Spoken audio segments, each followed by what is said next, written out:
మీ ఇంట్లో వివాహం కాకుండా చాలా మంది ఇబ్బంది పడుతున్నారా? మీ ఇంట్లో సంతానం లేని వారు ఎవరన్నా ఉన్నారా?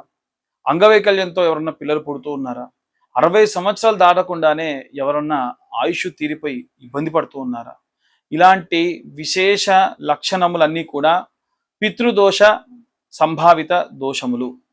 ఇలాంటి దోషములన్నిటి నుంచి నివారణ చెందుటకు ప్రతి నెల కూడా పౌర్ణమి రోజున, అమావాస్య రోజున, మాస శివరాత్రి రోజున విశేషంగా గోకర్ణ క్షేత్రానికి హైదరాబాద్ నుంచి ప్రయాణమై ఎవరైతే ఇబ్బంది ఉందో వారందరినీ తీసుకొని వెళ్ళి అక్కడ మోక్షనారాయణ బలి పూజ, ప్రాయోచిత్త తిలాహోమము, త్రిపిండి శార్దము, పంచమ పిండాలు, దశమ పిండాలన్నీ కూడా చేయించి వారి యొక్క దోష నివారణ చేయించడం జరుగుతుంది.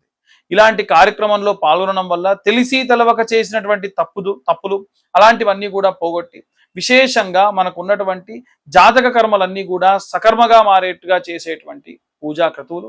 ఇట్టి కార్యక్రమంలో పాల్గొనాలనుకుంటే కింద ఉన్న నెంబర్కు కాంటాక్ట్ చేయండి. సర్వే జనా సుఖినో భవంతు. స్వస్తి.